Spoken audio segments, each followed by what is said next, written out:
Sa nangyari yung tinatawag na Kanaan. Kanaan. Lupang pangako po yung ibig sabihin. Kung saan, ito po yung pinangako sa kanila na lupain kung saan maninirahan sila doon sila mag-nourish, doon sila titira ng masagana. Ito po yung lupa na sinabi sa Biblia. Pinangako po ito sa mga Israelites. So, nagkaroon po sila ng mahabang travel.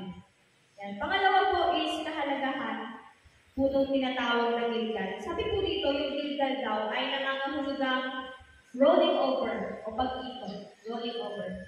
Sa isang gulong, yung isang gulong po, pagka pinaikot mo yan, hindi siya nag-i-stay sa isang side.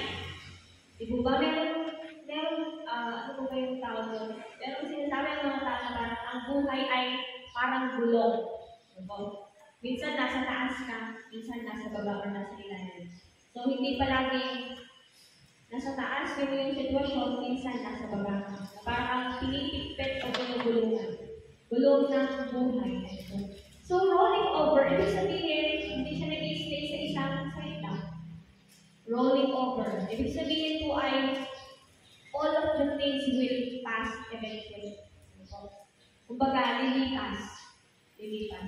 So, rolling over. Ito po yung ibig sabihin ng salita na ito. So, dito po sabi, inalis ng Panginoon yung kahihiyan ng mga Israelita mula sa Egypto na kung saan sila po ay nagdanas ng pagmamalupi, pagpapaalipin. So, yun yung pinagdaanan nila.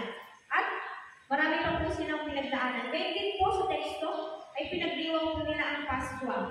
Ang Paskwa po ay ang pag-aalala sa kanilang parang celebration kung saan inaalala nila na sila ay niligtas ng Panginoon. Ano po, at yung huli po ay yung pagtigil ng mana. Alam po natin, kung sila ay nasa wilderness, kung saan lang sila nakatira, hindi po sila nagugutom sapagkat sila po ay araw-araw meron silang kinakain na mana. Ito po itong mana na to ay parang ibinubuhos or parang umuulan ng mana. Kung saan pupulutin na lang nila sa umaga, kakainin po nila. So, hindi po sila nagugutom. Dahil meron pong binibigay ang Panginoon sa kanila na meron silang makakain. So, una po dyan, yung sa kakahulugan ng kahihiyan. So, ang kahihiyan ng Egypto ay tumutukoy sa mga kabiguan at pagkatalo na dinala ng mga Israelita mula sa kanilang pagkaalipin sa Egypto. Eh po, alam naman po natin na after ng 10 salot, natalo po nila ang mga Egyptians. Although mas malakas yung mga Egyptians, sa tulong ng Panginoon, ala na sila sa sitwasyon na yun.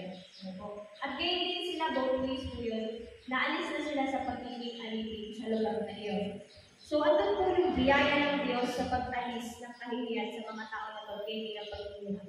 So, sa buhay po natin, gaya po ng ginawa ng Diyos sa mga Israelites na inalis sila sa mga nakaraan nilang buhay, kung saan hindi na sila alipin. Gayon din po, binigyan po tayo ng Panginoon ng second chance today. Second life. Tayo po, wala na po yung dating buhay na mayroon tayo. Wala na yung buhay na full of shame. Full of shame. Kasi yung mga bagay na minsan, in the past few years of your life, bago mo nakilala yung Panginoon, ay wala na. Tapos na, nabura na sa utak ng Panginoon.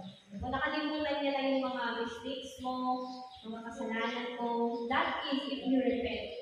If you repent and believe in love. Bilang yung Savior, yung tagapagligtas. So, yung dati nating buhay, wala na yan. Wala nang tinanggap ng Panginoon Jesus, binautismuhan ka, naniwala ka, nagtiwala ka sa Panginoon na siya ang yung tagapagligtas, nag-repent ka sa mga kasalanan mo, your own life is all God. Wala na yung dati yung buhay. Gaya ng mga Israelita dito sa kwento, wala na yung buhay nila na mahirap. Andun na yung buhay na tinatamasan nila yung biyaya ng Panginoon. Andun yung bagong buhay na hindi nila kailangan magtrabaho para sa kanino. Magtatrabaho lang sila para sa sarili nila. Mabubuhay sila para sa sarili nila. Magtatanim sila para sa kanila